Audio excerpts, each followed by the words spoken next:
네, 안녕하세요. 인비드 소프트웨어 경진대회 온라인 설명회에 오신 여러분들 모두 환영합니다. 오늘은 그 23회 인비드 소프트웨어 경진대회에서 스마트 가전이라고 하는 주제로 네, 사전 설명회를 진행하고자 합니다. 단순하게 하드웨어 조작을 넘어서 센서와 데이터를 통해서 음, 생각하는 가전을 만드는 여정을 전체적으로 설명드리려고 하는데요. 이 설명회를 기반으로 해서 여러분들이 가지고 있는 현재는 아직은 완성되어지진 않았지만 앞으로 완성되어질 아이디어에 저희가 이야기하고자 하는 기술과 현실감을 불어넣어서 새로운 세대의 새로운 결과물을 가지고 올 수 있었으면 좋겠습니다.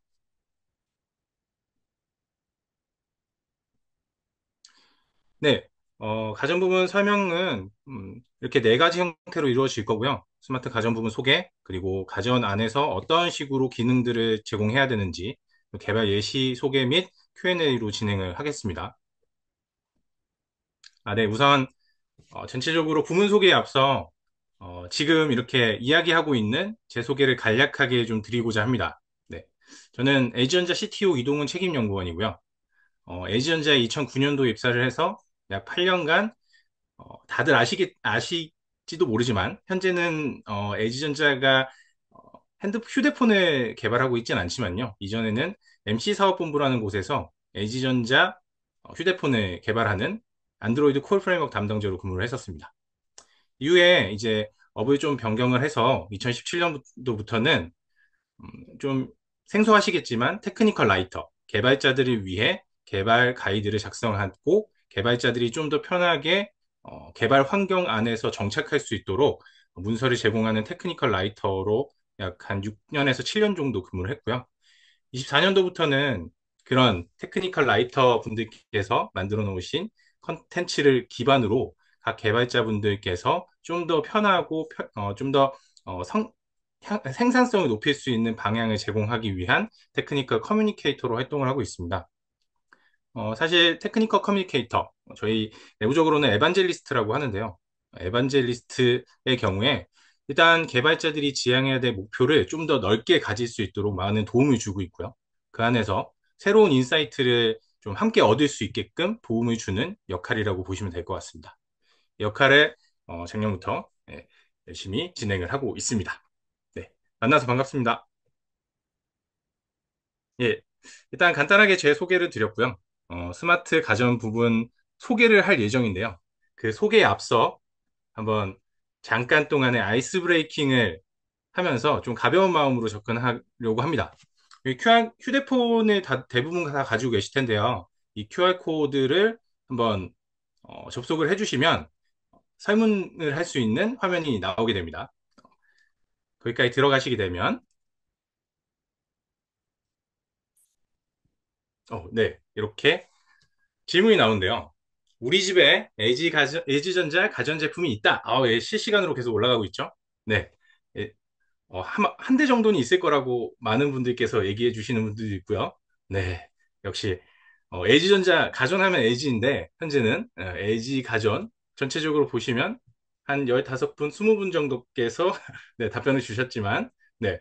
삼성 가전에 사용하시는 분들도 많이 계시고, 한 대라도 있을 것 같다. 그리고 LG 없이는 집이 굴러가지 않는다라고 하시는 분들도 계십니다. 여튼, 우리 가정 안에서는 많은 가전들이 어떤 브랜드를 떠나서 가전들이 없으면은 우리 집이 굴러가지 않죠. 예, 첫 번째 질문은 이렇게 답변을 받았고요. 자, 그러면은 한 두 분 정도는 아직 답변을 안 주셨는데, 네, 혹시 답변을 추가적으로 더 하시지 않는다고 하시면 다음 질문으로 한번 넘어가 보겠습니다. 예, 당신이 생각하는 우리 집 가전의 스마트함이란 잠깐 동안 한번 생각해 보시고요. 이 가전이 왜 스마트해야 되는가? 가전의 스마트함은 무엇인가를 한번 답변을 올려주시면 여기에 이제 워드 크라우드로 실시간으로 올라가게 되니까요. 한번 답변을 작성해 주시면 고맙겠습니다. 네. 사실 저는 AI, 네, 나왔습니다. 인공지능이죠. 최근 가장 각광받고 있는 트렌드인 AI에 대해서 처음으로 답변해 주셨고요. 스마트 가전이라면 사실 많은 사람들이 좀 명확한 그런 정의를 내리기에는 굉장히 어려운 우리 집 가전은 스마트함이랑 네. 잘 딱 깔끔하게 예, 알잘 딱깔센이죠. 똑같은 답변을 주신 분도 계시고요. 실시간 모니터링, 네.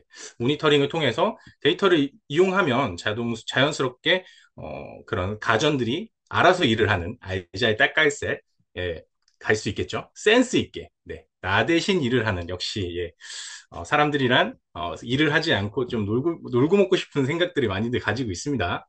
네. 네네. 접근 편의성, 여러 제품과 연동. 네, 연동. 요즘에는 연동이라고 하는 단어가 굉장히 많이 들리죠. 각각의 제품들이 서로 대화를 하는, 마치 AI와 인간이 대화하는 것처럼 제품들이 서로 대화할 수 있게끔 전체적인 구조를 만들어 놓는 것. 이런 것도 예, 가전의 스마트함이라고 볼 수 있을 것 같습니다. 사람 손의 덜탐. 그냥 작동시켜 놓으면 알아서, 아니면 내가 필요한 것들이 있다고 하면 알아서 제공해 주는 것들. 이런 것들도 스마트함이라고 볼 수 있겠죠? 네. 이렇듯, 많은 여러 가지 생각들이 보시면은 이렇게 글자가 큰 단어가, 좀 동일하게 생각하는 거, 많이 이렇게 중복된다라는 단어로 보시면 될 것 같아서 결국에는 가장 큰 거는 자동화라고 하는 단어로 볼 수 있겠네요. 네. 하나의 유기체처럼. 여튼 많이들 말씀해 주시네요. 자동화, 그리고 알아서 잘, 내가 내 손을 빌리지 않더라도, 그리고 많은 것들이 함께 유기적으로 동작하는 것들. 네. 아, 예, 서영진님, 가전은 에이지죠. 감사합니다. 네. 그런 부분들이 결국에는 가전의 스마트함이라고 보시면 될 것 같습니다. 네. 어, 좀 많이들 생각해 보셨죠? 결국에는 스마트 가전이 무엇인지 개인적으로 좀 생각을 해보면서 오늘 진행하게 될 이 스마트 가전 부분에 있어서 어떤 내용들이 나올지에 대해서 그리고 스마트 가전이 명확하게 어떤 것인지에 대해서 한 번 더 생각해 보는 시간을 지금부터 가져보겠습니다. 네, 설명에 적극적으로 참여해 주시는 분은 두 명을 선정해 기프트콘을 드릴 예정이니까요. 끝까지 참여 함께 해주시기 바랍니다.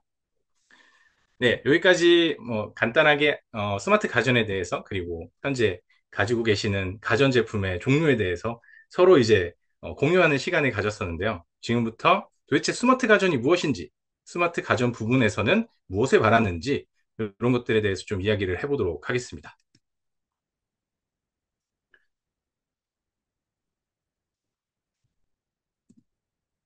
네, 이미 네, 혼수님이 에이지도 다 맞췄는데, 네.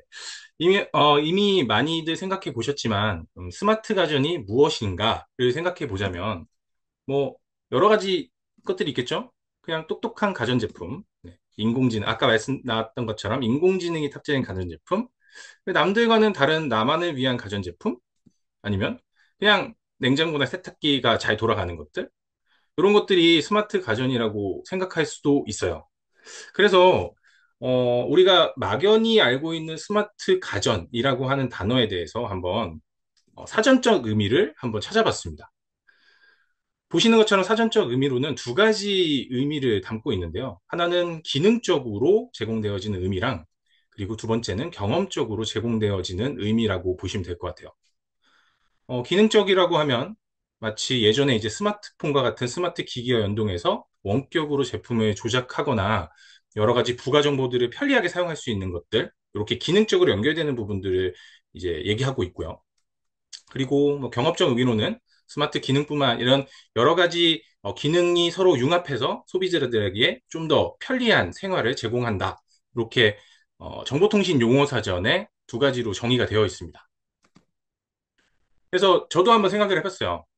가전, 그래서 결론을 졌던 게 기술적으로는 스마트 가전은 단순히 전원을 끄고 키는 기계만은 아닌 거죠.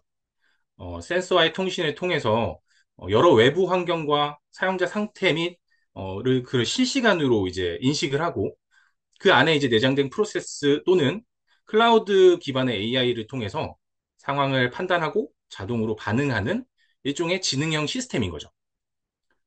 이 가전들은 IoT 기술로 연결돼서 서로 상호 연동이 되죠. 아까 얘기했던 것처럼 서로 연결되는 부분, 이런 부분들도 가능하고 그 안에서 발생되어지는 데이터들을 수집하고 그 데이터를 이용해서 분석해서 사용자에게 맞춤형 경험을 제공하는 것.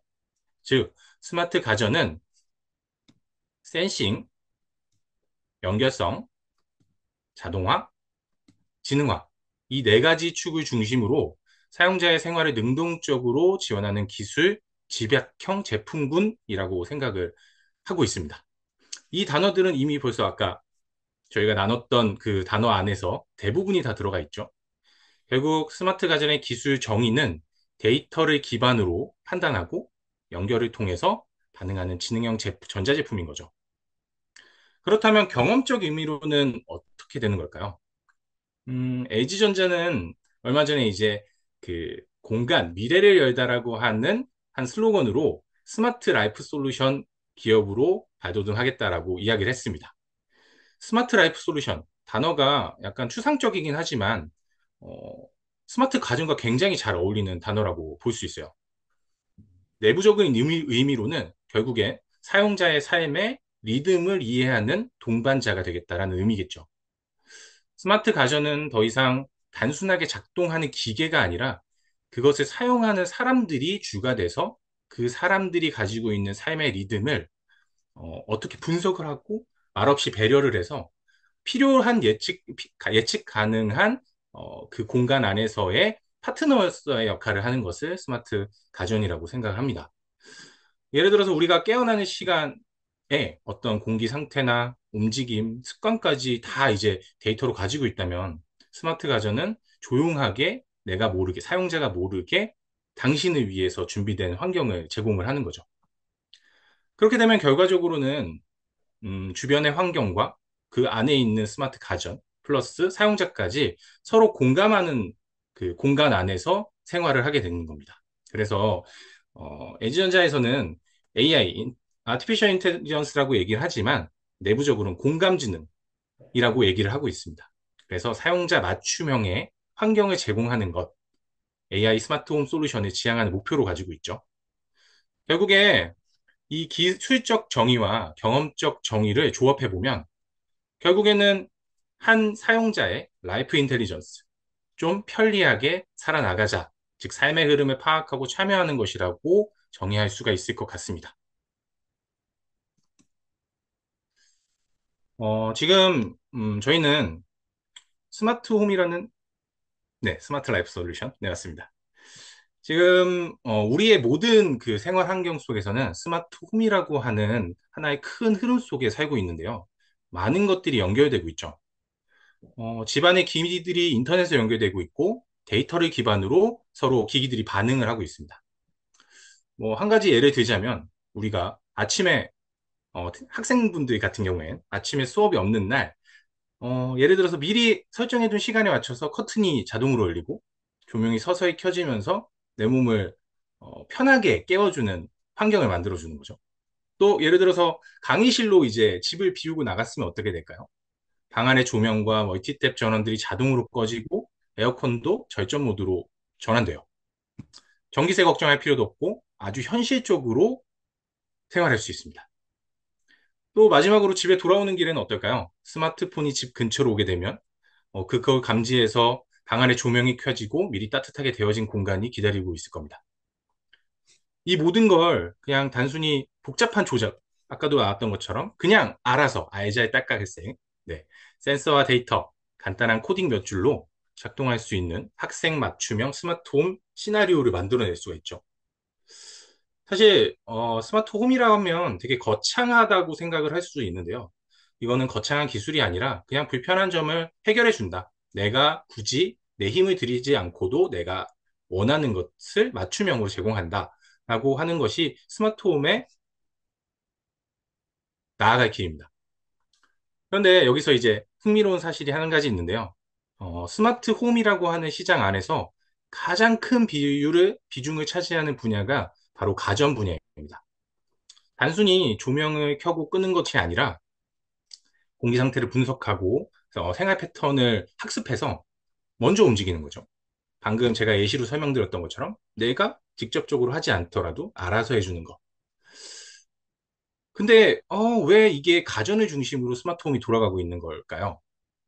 음, 사실 이유는 간단합니다.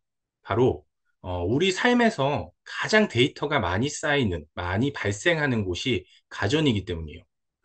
뭐, 비록 바깥에 나가서 있는 시간이 길지만 그 안에서 가장 많이 사용하고, 집 안에서 가장 많이 사용하고 있는 것이 가전이라고 하는 제품군이죠. 냉장고 속 식재료나 세탁 시간, 실내 온도, 공기질, 움직임까지. 우리가 움직이는 모든 정보들을, 삶의 리듬들을 분석해서 패턴을 분석해 만들어내고요. 이런 패턴들은 고객 맞춤형, 사용자 맞춤형으로 모든 서비스를 제공할 수 있는 겁니다. 그리고 예전에 비해서 굉장히 기술도 많이 발전했습니다. IoT뿐만 아니라 IoT 센서, 인공지능 기술이 융합되면서 가전은 이제 그냥 단순한 세탁만 하는, 우리에게 보관만 하는 그런 도구가 아니라 아까 말씀드렸던 라이프 인텔리전스를 구현하는, 그걸 담은 기기로 발전하고 있는 거죠. 그래서 우리는 지금 그 어느 때보다 스마트 가전을 실험하고 설계해보기 가장 좋은 시점에 와 있습니다. 많은 재료들을 이용해서.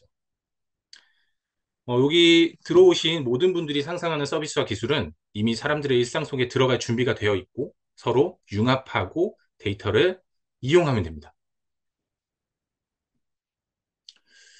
어, 이미 일상 속에 많은 제품들이 들어와 있는데요. 단위 제품별 스마트 가전을 보자면 세탁기 같은 경우에는 세탁물의 무게나 습도, 그리고 재질에 따라서 정밀적으로 감지해서 세탁하는 세탁 코스를 정할 수도 있고요. 냉장고 같은 경우에는 이제 뭐 냉기가 뭐 부족하다거나 뭐 이런 부분들을 자동으로 센싱을 해서 냉장고의 전력 낭비나 이런 부분들까지 최적화할 수 있는 기능을 제공하고 있어요. 그리고 이렇게 단순히 단일 제품군뿐만 아니라 다양한 제품군들이 서로 통신하면서 데이터를 주고받습니다. 지금 보시는 스마트 가전은 단순히 하나의 제품뿐만 아니라 여러 가지 제품들이 스마트하게 연결되어 있죠. 다양한 제품들이 서로 연결되고 이를 통해서 사용자의 편의를 추구하는 것을 목표하고 있어요. 지금 보시는 것처럼 호미 같은 경우에는 하나의 허브로 각 제품들이 사용자가 원하는 그리고 사용자의 생활 패턴에 맞게끔 동작할 수 있도록 도움을 줍니다. 리빙룸에서 주방에서 생활 패턴은 사람마다 모두 다르고요. 또 같은 사람이라도 그날의 분위기나 생활 습관의 변화에 따라서도 바뀔 수 있습니다. 그냥 단순히 하나의 정해진 패턴으로 그 가전들을 제어하는 게 아니라요. 그 사람의 생활 습관에 맞게끔 특정 영역을 학습하고 학습된 데이터를 통해서 사용자가 원하는 서비스를 제공받는 것, 나만을 위해서 서비스를 제공하는 것, 이것이 스마트 가전이 나아갈 방향입니다.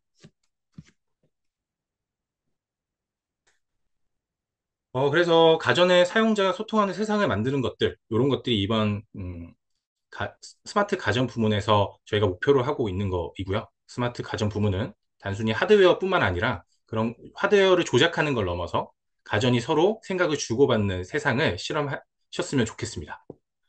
여러분들이 생각하고 있는 다양한 아이디어를 구체화하고 실제 하드웨어, 소프트웨어 기반의 솔루션을 제공할 수 있도록 현실화시키는 것. 이것이 이번 스마트 가전 부분의 최종 목표입니다.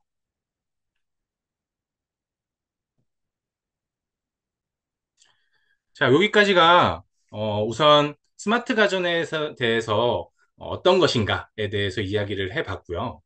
음, 이 중간에 한번 퀴즈를 제공해 보려고 합니다. 이 퀴즈를 가장 먼저 맞히시는 분께서는 네, 또 쿠폰을 제공해 주신다고 하니까요. 한번 집중해서 들어보시면 좋을 것 같아요. 자, 다음 중 스마트 홈 시장에서 가장 큰 비중을 차지하는 분야는 가장 먼저 얘기하신 분이 당첨되시는 겁니다. 자, 1번 엔터테인먼트. 네, 이거는 객관식이고요. 객관식이니 기다려 주시기 바랍니다. 1번 엔터테인먼트, 2번 제어 연결, 3번 안전, 4번 스마트 가전, 5번 에너지 관리, 6번 조명입니다. 네, 굉장히 빠르시네요. 네, 지금 보면 한준희님, 네, 한준희님께서 가장 먼저 4번을 외주셨습니다. 네, 한준희님 축하드리고요. 맞습니다. 아까 그 제가 제공해드렸던 자료 중에 스마트 홈 분야의 스마트 가전이 가장 큰 비중을 차지하고 있다고 말씀을 드렸죠. 네, 아쉽네요, 시메이님. 네. 스마트 가전이 이렇듯 많은 분야, 많은 사람들에게 사랑을 받고 있습니다. 다음 노려보시, 아, 예. 또 한 번 더, 또 한 번의 기회가 더 있으니 다음을 노려보시기 바랍니다. 네. 지금까지는 스마트 가전에 대해서 전체적인 개략적인 설명을 드렸고요. 저희가 이 23회 인베디드 소프트웨어 경진대회 스마트 가전 부분에 어, 전체적인 아이디어를 구체화하기 위한 설계 과정에서 어떤 기능들이 들어갈 수 있을지에 대해서 좀 고민을 해봐서 그 부분에 대해서 좀 설명을 드리고자 합니다. 네, 우선 스마트 가전 같은 경우에는 결국엔 하드웨어가 빠질 수가 없는 부분이기도 하죠. 이번 대회에서는 여러분들이 스마트 가전 서비스를 설계하고 구현되는 데 사용될 수 있도록 기본적으로 이렇게 보시는 그 그림 안에 있는 하드웨어 기기, 하드웨어 보드를 제공을 합니다. 바로 라즈베리 파이 4와 탑스트 D3라고 하는 조금 더 퍼포먼스가 좋은 보드, 그리고 마이크로 컨트롤이 가능한 ESP32 세 가지 보드를 제공을 하는데요. 각각의 역할은 좀 다릅니다. 먼저 저희가 생각하는 라즈베리 파이 4 같은 경우에는 스마트 가전의 제어 허브 역할을 할 수도 있고 하나의 스마트 가전의 역할을 할 수도 있겠죠. 예를 들어 공기청정기를 켜거나 조명을 끄는 등의 물리적 동작을 처리하는 중심 역할을 맡을 수도 있습니다. 아니면 사용자가 직접 인터랙션을 하거나 기기의 상태를 통합적으로 관리하는 기능도 구현될 수가 있습니다. 이런 부분들은 전체적으로 저희가 설명드리는 부분이지 그걸 제약을 하고자 하는 설명이 아니니까요. 자연스럽게 그 앞으로 설계할 그런 프로젝트 방향성에 맞춰서 하드웨어를 이용하시면 좋겠다라는 말씀을 먼저 드리겠습니다. 예, 두 번째는 탑스트 D3 보드인데요. 이 보드는 조금 더 무거운 연산을 다루는 역할을 할 수 있습니다. 라즈베리 파이 4에 비해서 좀 더 연산 속도나 퍼포먼스 측면에서 좀 더 좋은 보드라고 보시면 될 것 같고요. 예를 들어서 수집된 데이터들 기반으로 AI 분석을 하거나 판단 로직을 수행하는 것으로 사용할 수도 있겠죠. 뭐 고속 처리가 필요한 부분에서 사용하는 하드웨어라고 생각하시면 좋을 것 같고요. 마지막으로는 ESP32입니다. 다들 많이들 아시고 계실 것 같아요. 이건 비교적 가볍게 마이크로 컨트롤러이지만 아주 중요한 역할을 하는 거라고 볼 수 있을 것 같습니다. 각종 IoT 센서들을 연결하고 데이터를 수집해서 다른 보드로 전달하는 센서 허브의 역할을 담당할 수 있겠죠. 저희가 제공하는 이 세 가지 하드웨어뿐만 아니라 그 프로젝트 아이디어를 프로젝트하고 설계를 하시면서 이 하드웨어 이외에도 원하는 하드웨어를 직접적으로 선택해서 사용하실 수도 있습니다. 다만 이 저희가 지금 제가 지금 보여드리는 이 하드웨어는 저희가 우선적으로 제공해드리는 부분들이고요. 이것뿐만 아니라 원하시는 하드웨어를 선택하셔서 각각의 역할을 대체하셔도 충분히 가능합니다. 물론 이걸 추가로 더 사용하실 수도 있겠죠. 네.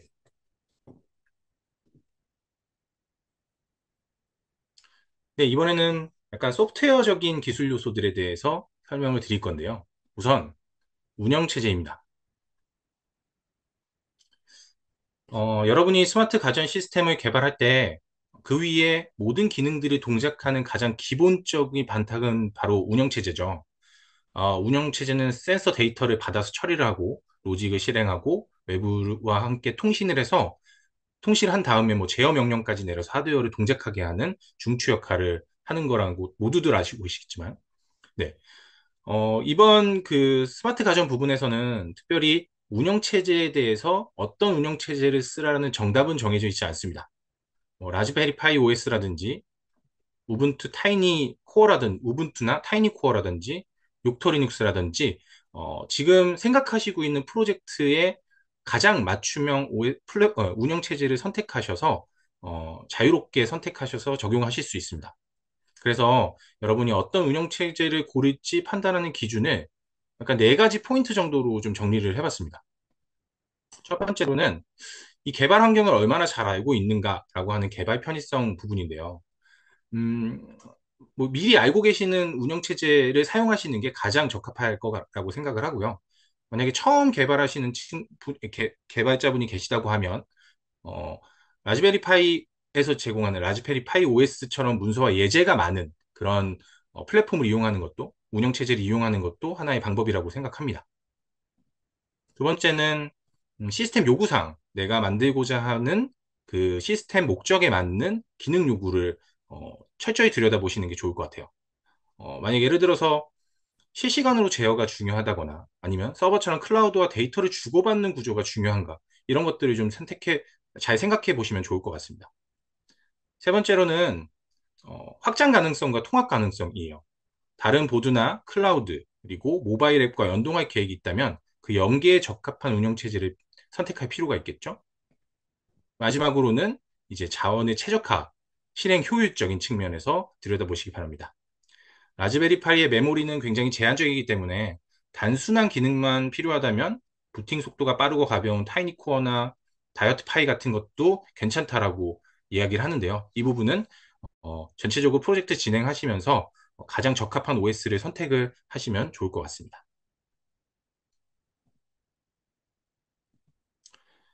두 번째로 이제 센서와 통신 기술인 거죠. 스마트 가전 시스템에서 가장 먼저 생각해야 될 것은 운영체제이긴 하죠. 다만 운영체제를 떠나서 가장 먼저 생각해야 될 것은 결국엔 데이터를 수집하고 계속 모니터링을 할 수 있는 센서라고 보시면 될 것 같습니다. 스마트 가전의 감각기관인 거죠. 센서는 온도, 습도, 조도, 움직임, 공기질 같은 정보를 읽어서 이 데이터를 기반으로 가전이 상황에 맞게 동작하거나 알림을 주는 형태로 이어지게 됩니다. 예를 들어서 이런 시나리오를 떠올려 볼 수 있는데요. 실내 미세먼지 수치가 일정 수준 넘으면 공기청정기를 자동으로 작동시키거나 아니면 모션 센서가 오랜 시간 동안 움직임이 없으면 그 절전 모드로 전환되는 그런 시나리오를 좀 생각해 보면 좋을 것 같아요. 구형 관점에서 보면 보통 일반적이진 않지만 뭐 ESP32 같은 마이크로 컨트롤러를 연결해 데이터를 수집을 하고요. 이 정보를 라즈베리 파이나 아니면 아까 말씀드렸던 탑스트 D3 보드 쪽으로 데이터를 전송해서 분석을 통해 결과적으로 여러 가지 추가적인 동작들을 할 수 있도록 두뇌 역할을 하는 곳으로 데이터를 보내주는 거죠. 중요한 건 사실 그 센서 자체보다는 이 센서를 통해서 수집되어지는 데이터를 어떻게 활용할지를 먼저 떠올리는 거라고 생각합니다. 센서 하나뿐만 아니라 여러 가지 센서가 들어가면 더 복잡한 시나리오들이 만들어지겠죠. 온도 센서 하나로도 체크를 할 수도 있고, 조도나 시간 데이터를 통해서 센싱 할 수도 있습니다. 어, 이번 대회 안에서 어떤 만들어진 시나리오 안에서 가장 적합한 센서가 무엇인지를 선택을 하고 이 센서를 기반으로 해서 전체적으로 이 스마트 가전 안에 그런 서비스들을 구현하는 것들을 시작해 보는 것도 괜찮은 방법이라고 생각을 하고 있습니다. 센서가 있다면 결국에는 거기서부터 얻어진 데이터를 통신을 통해서 전달하는 과정이 필요하겠죠. 아무리 정교하게 감지를 해도 그것을 가전에 전달하지 못하면 그 데이터 자체는 무용지물이 되는 거이기 때문에 데이터를 어떻게 효율적으로 전달할지, 데이- 원격으로 데이터를 어떻게 전달할지에 대한 입과 귀 역할을 하는 것이 통신이라고 보시면 될 것 같습니다. 외부에서 데이터를 받고 내부의 판단 결과를 외부로 전달하는 연결고리인 셈이죠. 이번 대회에서 여러분들은 다양한 통신 방식을 사용하실 겁니다. 가장 대표적인 것은 MQTT죠. 매우 가볍고 실시간 전송이 가능해서 IoT 기기 데이터 전송에 가장 최적화되어 있다라고 이야기합니다. 또 익숙한 방식으로는 HTTP 방식인 REST API를 사용할 수도 있을 겁니다. 구현이 굉장히 간단하고 외부 서버나 웹 서버와 연동할 때 굉장히 유리한 방식이죠. 조금 더 실시간성이나 상호 호환성, 상호작용이 필요한 경우라면 웹소켓을 사용해서 양방향 통신도 가능합니다. 예를 들어서 사용자가 앱에서 조작하면 즉시 반응하게 만드는 시나리오에 적합한 방식이라고 생각하고요. 추가로, 네, 블루투스 로우 에너지 방식을 이용하게 되면 근거리에서 저전력으로 데이터를 주고받을 수 있는 통신 방식이기 때문에 뭐 스마트폰과 연동의 강점을 가지고 있고 앱에서 직접 가전을 제어하거나 사용자의 접근을 감지하는 시나리오에서 많이 사용되어집니다. 단 거리가 굉장히 짧고 대역폭이 제한되어 있기 때문에 짧은 데이터나 단일 사용자 중심으로 사용하는 통신 방식으로 보시면 될 것 같습니다. 하드웨어적인 측면에서는 ESP 보드 반복해서 저희가 말씀을 드리고 있긴 하지만 ESP32 같은 보드가 센서 데이터를 먼저 수집하고 이를 MQTT나 시리얼 통신으로 라즈베리 파이에 전송, 뭐 탑스트 D3 보드에 전송하는 구조도 매우 유효할 겁니다. ESP32는 뭐 반복해서 얘기하고 있긴 하지만 그에 버금가는 다른 어, 칩셋을 이용해도 충분히 가능하니까 이런 부분들은 각각의 아이디어 그리고 디자인 설계되어진 그 구조에 맞게끔 적용을 하시면 좋을 것 같습니다. 어, 네, 매트와 표준 등 또 여러 가지 있으니까 이것뿐만 아니라 그 프로젝트 설계와 프로젝트의 컨셉에 맞게끔 그 통신 방식을 이용하면 어, 좋을 것 같습니다. 네, 통신이 사실 어렵게 느껴질 수 있지만, 반드시 해야 되는 부분이죠. 데이터가 수집이 되었고, 데이터를 이용해야 되는 부분이기 때문에 그 흐름을 안정적으로 유지하기 위해서는 통신 방법에 대해서 좀 더 러닝 커브를 줄이시고, 이미 알고 계신다고 하면 좀 활용해서 데이터를 잘 활용할 수 있는 구조로 만들어 나가는 것을 추천드립니다.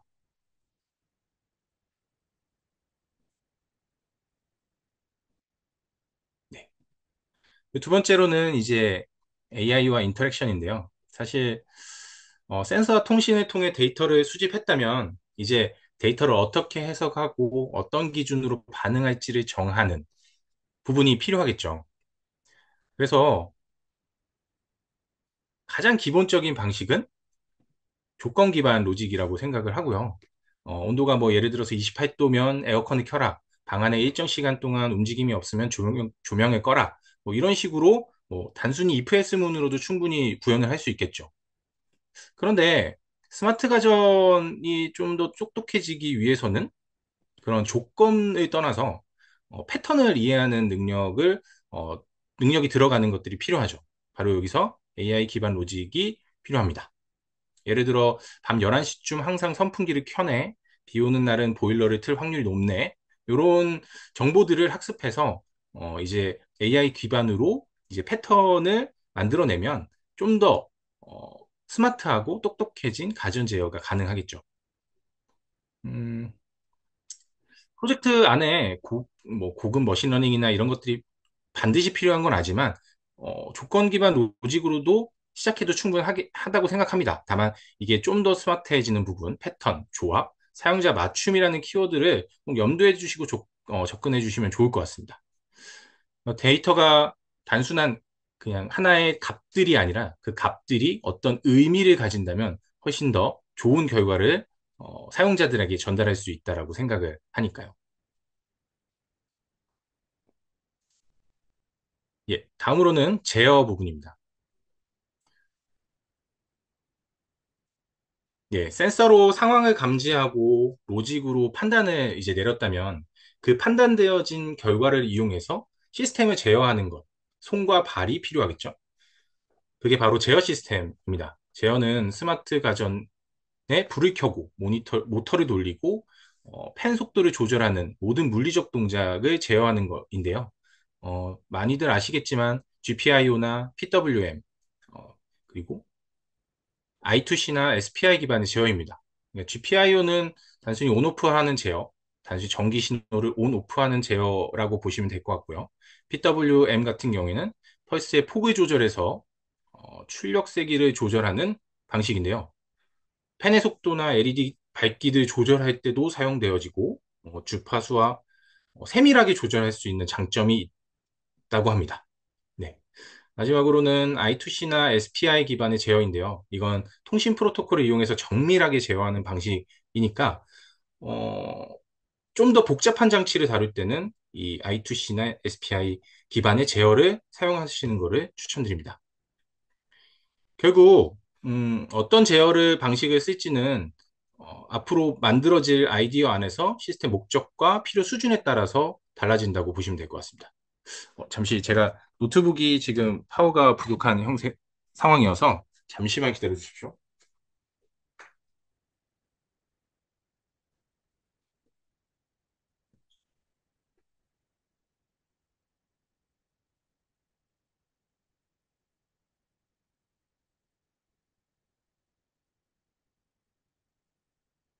네, 이어서 진행하겠습니다.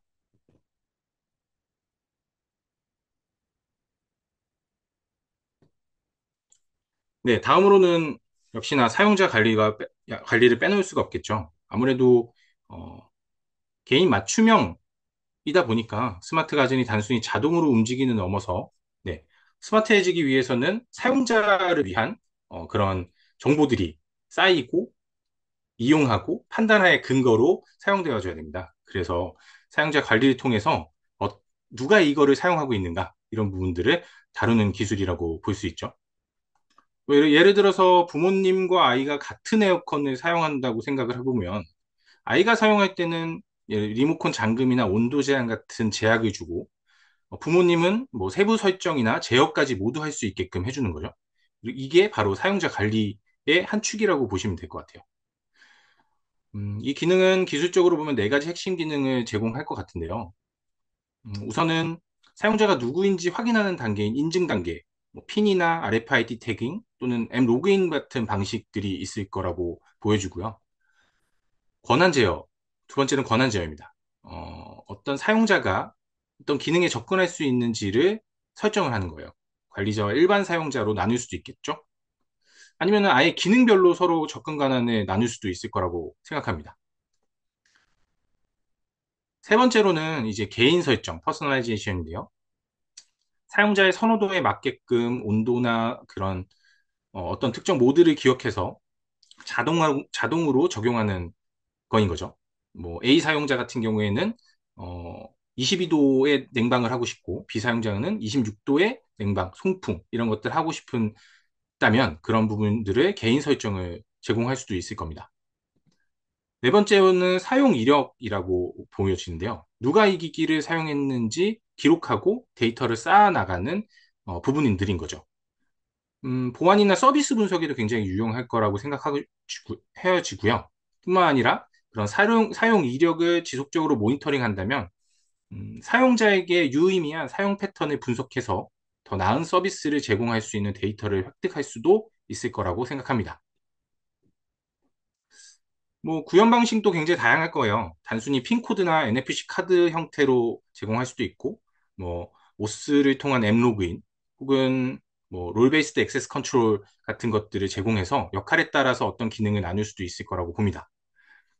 결국 사용자 관리 기능이 있으면 가전이 누가 사용하는지를 기억하고 그 사람에게 맞는 방식으로 반응하게끔 만들 수가 있는 하나의 요소라고 생각하시면 좋을 것 같습니다.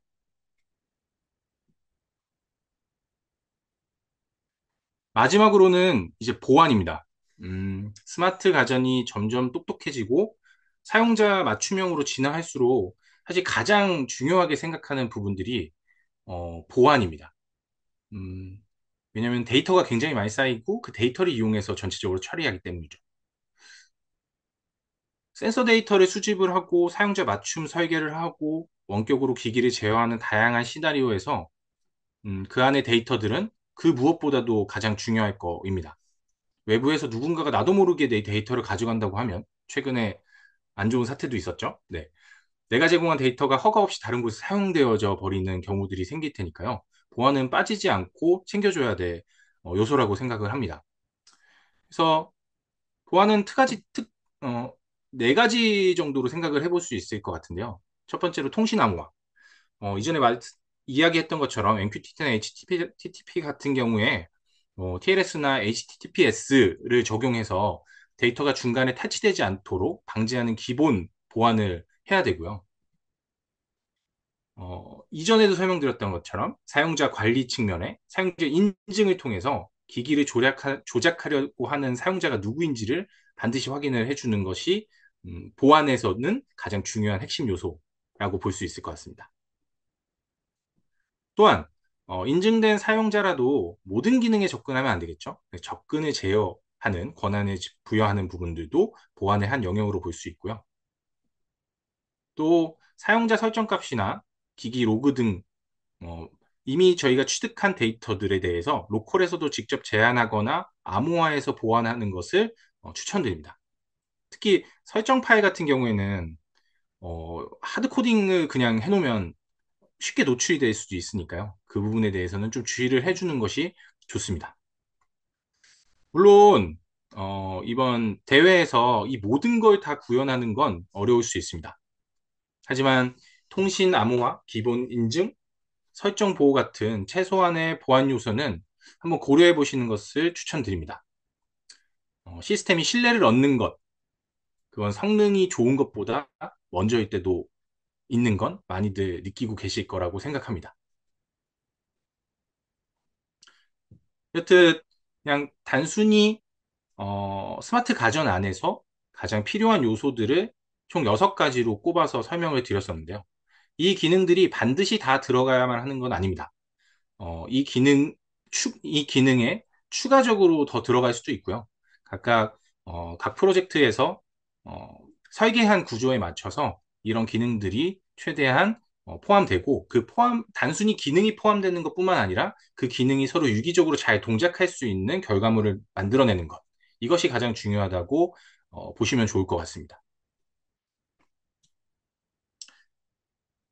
자, 여기까지 이제 스마트 가전 안에서 어떤 요소들이 들어갔는지에 대해서, 들어가면 좋겠는지에 대해서 설명을 드렸었는데요. 두 번째 퀴즈입니다. 집중하시고, 네, 한번 맞춰보시죠. 다음 중 스마트 가전을 구성하는 요소로 보기 어려운 것은? 자, 이것도 객관식입니다. 가장 먼저 손드시는 분에게 네, 드립니다. 첫 번째, 센서. 두 번째, 제어 시스템. 세 번째, 사용자 관리. 네 번째, 통신 기술. 다섯 번째, 가전제품 가격표. 네, 네, 다들 빠르게 올려주셨는데요. 다들 빠르게 올려주셨는데, 네, 심혜인님, 가장 첫 번째로 5번, 가전제품 가격표라고 말씀을 해주셨습니다. 네, 심혜인님 축하드립니다.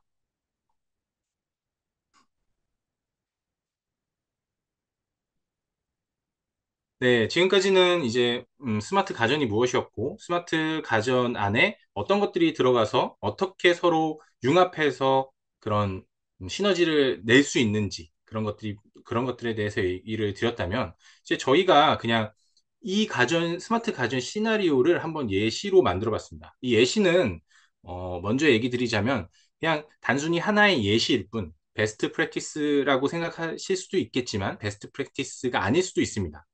모든 프로젝트에 이거를 하나의 지침 삼아서 만들라고 생각은 하지 마시고요. 이렇게도 할 수 있다. 이런 부분도 있다라고 생각을 해주시면 좋을 것 같습니다. 첫 번째로는 저희가 생각하는 건 스마트 주방 어시스턴트인데요. 이 어시스턴트는 AI랑 IoT, 센서 기술들을 활용해서 주방에서 요리 과정과 식재료 관리를 자동화하는 시스템을 구현할 수 있을 거라고 생각해요. 뭐 음성 및 제스처 인식을 통해서 사용자가 편리하게 요리를 진행할 수 있도록 가이드를 하고 음성으로 가이드를 하고 뭐 텍스트로 가이드를 하고 레시피를 보여주고 하는 식의 어, 시나리오로 생각할 수 있고요. 뭐 냉장고나 오븐, 전자레인지 등 스마트 과정과 연동해서 최적의 조리 환경을 제공할 수도 있습니다. 뭐 그 안에는 여러 가지 기능들이 제공되겠죠. 뭐 AI 기반의 요리 보조라든지 스마트 가전에 연동해서 자동으로 조리를 한다든지 뭐, 뭐 어떤 레시피 안에서 뭐 우리가 필요한 인그레디언트만 준비를 하면 모든 재료들이 다 들어가게 되면 자동으로 조리를 한다는 그런 시나리오를 생각해 볼 수 있을 것 같아요. 요건 이제 주방에서의 영역의 하나의 시나리오라고 생각을 하시면 또 다른 예제로 두 번째 예제는 네. 스마트 에너지 관리 시스템을 생각해 볼 수도 있을 것 같습니다. 어, 가끔 그러시는 분들이 굉장히 많으시잖아요. 불을 다 켜놓고 다니신다거나, 컨센트에 불을, 뭐, 컨센트에 다 꽂혀 있다거나, 이런 경우들이 굉장히 많을 텐데요. 스마트 에너지 관리 시스템이라고 하는 하나의 시나리오는 가정 내 스마트 가전과 센서를 연결해서 실시간 전력 소비를 분석하고 최적의 그 솔루션을 제공하는 하나의 시나리오입니다. AI 기반으로 전력 사용량 패턴을 맞춰가지고 뭐 TV를 끈다던가 뭐 세탁기가 밤 시간대에는 전력 소비량이 굉장히 낮으니까 밤 시간대에 세탁기를 돌린다던가 그런 라이프 스타일에 맞춰서 에너지 효율적으로 관리할 수 있게끔 하는 시나리오가 하나를 한번 예측해 봤습니다. 뭐 전력 소비 모니터링이라든지 AI 기반 에너지 절약 추천이라든지 이런 다양한 기능들이 제공될 수 있겠죠. 어, 사실 이 두 가지 시나리오는, 음, 처음에 설명드렸던 실제 우리의 사례, 뭐, 단순히 제품군 안에서의 스마트 가전으로 구성은 아닙니다. 이 부분 같은 경우에는 사실 전체적인 센서 데이터를 취득을 해서 그거와 관련된 다양한 시나리오들을 예시로 들어 놓은 거고요. 이렇게 환경을 변화시키는 예시도 있을 수 있고, 실제 제품군 안에서 어떻게 하면은 사용자들이 이 제품을 좀 더 자유롭게, 좀 편안하게 사용할 수 있는가? 이것도 하나의 시나리오가 될 수 있다고 생각합니다. 단위 제품군별 시나리오가 있을 수도 있고요. 그 제품들이 서로 상호작용을 해서 결과물을 도출하는 그런 시나리오도 있을 수 있으니까 어, 여러 가지 측면에서 다양한 아이디어를 녹여내고 좋은 결과물을 만들었으면 좋겠습니다. 아무래도 네, 어디까지나 예시입니다. 그리고 단순히 시나리오, 그러니까 하나의 아이디어를 넘어서서 그 아이디어를 구체화하고 구체화되는 아이디어가 최종적으로는 음, 데모할 수 있는, 시연할 수 있는 수준의 하드웨어 환경을 구축하는 것. 이것이 이번 23회 인베드 소프트웨어 경진대회 스마트 가전에서의 최종적인 목표라고 생각을 하시면 될 것 같고요. 앞으로 여정 안에서 최종적으로는 저희가 판단하는 결과는 결과적으로는 어떤 특정 장소에서 그러니까 만들어 놓은 시나리오 안에 전체적인 스토리를 데모할 수 있는 정도의 그 프로토타입을 만들어 가는 것, 이런 것들이 최종 결과물로 만들어야 되는 것이다라고 생각을 해주시면 좋을 것 같습니다. 네, 여기까지 이번 23회 인베드 소프트웨어 경진대회 스마트 가전 부분에 대해서 설명을 드렸습니다. 지금부터 궁금한 사항이, 아, 네, 이렇게 드렸고요. 어, 지금 이제 47분인데요. 지금부터 한번 전체적으로 이제 이 스마트 가전 부분에 대해서 좀 질문 사항이 있으시면 채팅창에 남겨주시면 그 부분에 대해서 답변을 드리도록 하겠습니다. 네. 센서를 통해 수집 가능한 데이터의 종류가 워낙 다양하다 보니 제공하고자 하는 솔루션에 따라 필요한 센서 구성이 많이 달라질 것 같습니다. 혹시 센서의 종류나 수에 따라 평가에서 가산점이 있을 수 있을까요? 네, 오재덕 책임님께서 말씀하신 것처럼 센서의 수에 따른 가산점은 따로 없습니다. 네, 가산점은 없고요.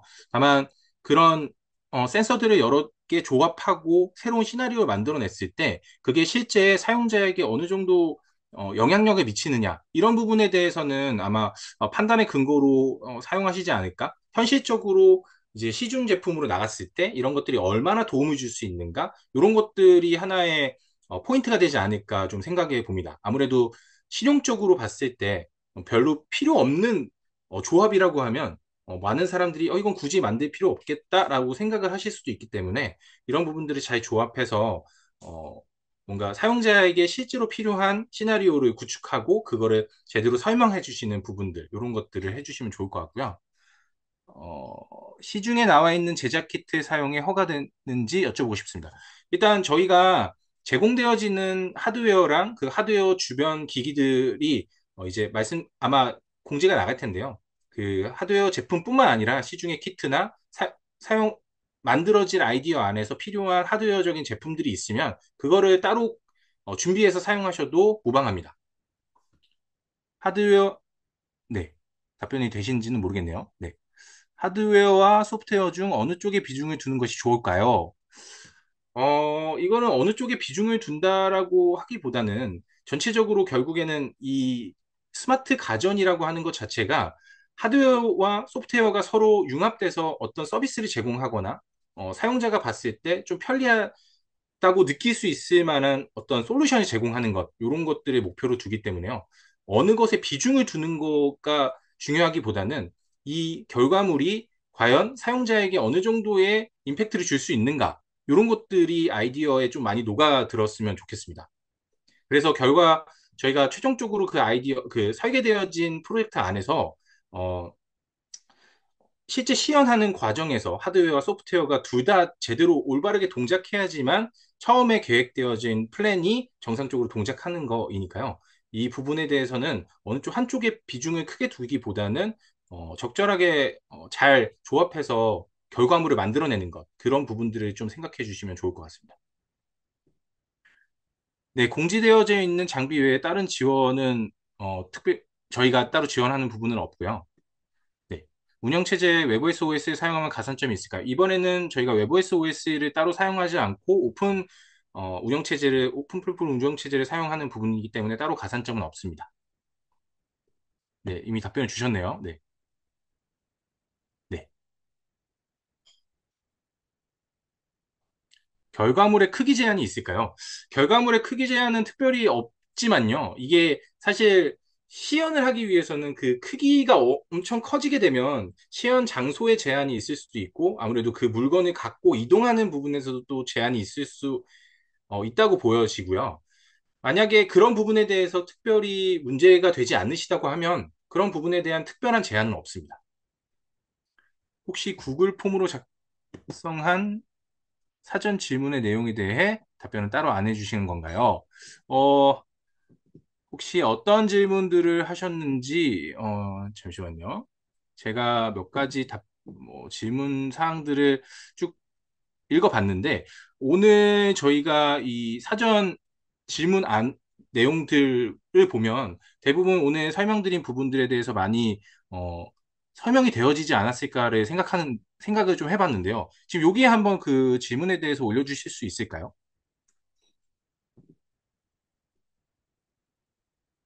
그 부분은 한번 여기 채팅창에 질문 올려주시면 그 부분에 답변을 드리겠습니다. 네, 탑스트 D3 보드를 LG 내부적으로 활용하는지 궁금합니다. 네, 탑스텝 D3 보드를 내부적으로 활용은 현재는 하고 있지는 않고요.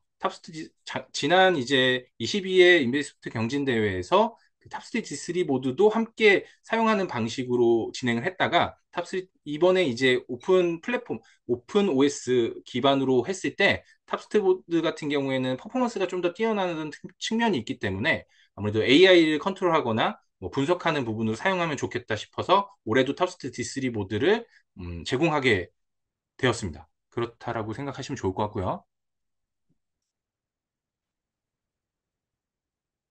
냉장고가 제 기분을 알아채는 날이 올까요? 스스로 스트레스를 받으면 땐 초코우유 앞에 내밀어주고 예, 이런 부분은 사실 현재까지는 기분까지 체크하는 사실 뭐 카메라를 통해서 표정이나 뭐 다양한 변화들을 인식할 수는 있지만 기분까지 알아채서 뭔가 제공하는 것들 이런 부분들은 굉장히 현재까지의 기술로는 어렵다고 생각이 좀 들고요. 네, 스마트 청소기는 언제쯤 저 대신 회의도 다녀올 수 있을까요? 네, 저도 궁금합니다. 네, 개발 과정에서 LG 띵큐 API 연동이 필요하다면 첨가자에게 띵큐의 상태 정보 접근 권한의 샘플 API가 제공된다. 사실 B2C 그러니까 일반 커스터머에게 띵큐 API를 따로 제공하고 있지 않기 때문에 이런 부분과는 좀 별개로 좀 진행을 해주셨으면 좋겠고요. 다른 부분과 달리 스마트 가전 부분은 참가자들이 요구하는 본질은 무엇이라고 생각하는지 경청하고 싶습니다. 네, 이미 앞서 말씀드린 것처럼 스마트 가전이라고 하면 단순히 그냥 우리가 일반적으로 가지고 있는 아니, 그냥 단순한 패턴의 예를 들어서 세탁기 같은 경우에는 뭐 빨래를 해준다거나 아니면은 건조를 해준다거나 뭐 이런 단순한 패턴을 넘어서 개인의 맞춤형 패턴을 줄 수 있는 것들 그 패턴에 맞게끔 어, 뭔가 동작을 할 수 있어서 편리함을 주는 그것들이 결국에 스마트 가전과 스마트 홈의 미래라고 보시면 될 것 같고요. 결국에는 공감지능 서로 가전들이 함께 잘 어울려져서 사람의 그런 상황이나 이런 것들을 공감할 수 있는 그런 결과물을 가져올 수 있는 것. 이게 가장 중요하다고 생각을 하시면 좋을 것 같습니다. 네. 아이디어 평가 시 기술 완성도와 창의성 중에 어떤 쪽을 더 비중이 있게 보나요? 둘 다 중요합니다. 아이디어도 중요하고요. 아이디어만 좋다고 기술이 완성되지 않으면 그거는 사실 결과물이 없다라고 볼 수 있을 것 같고요.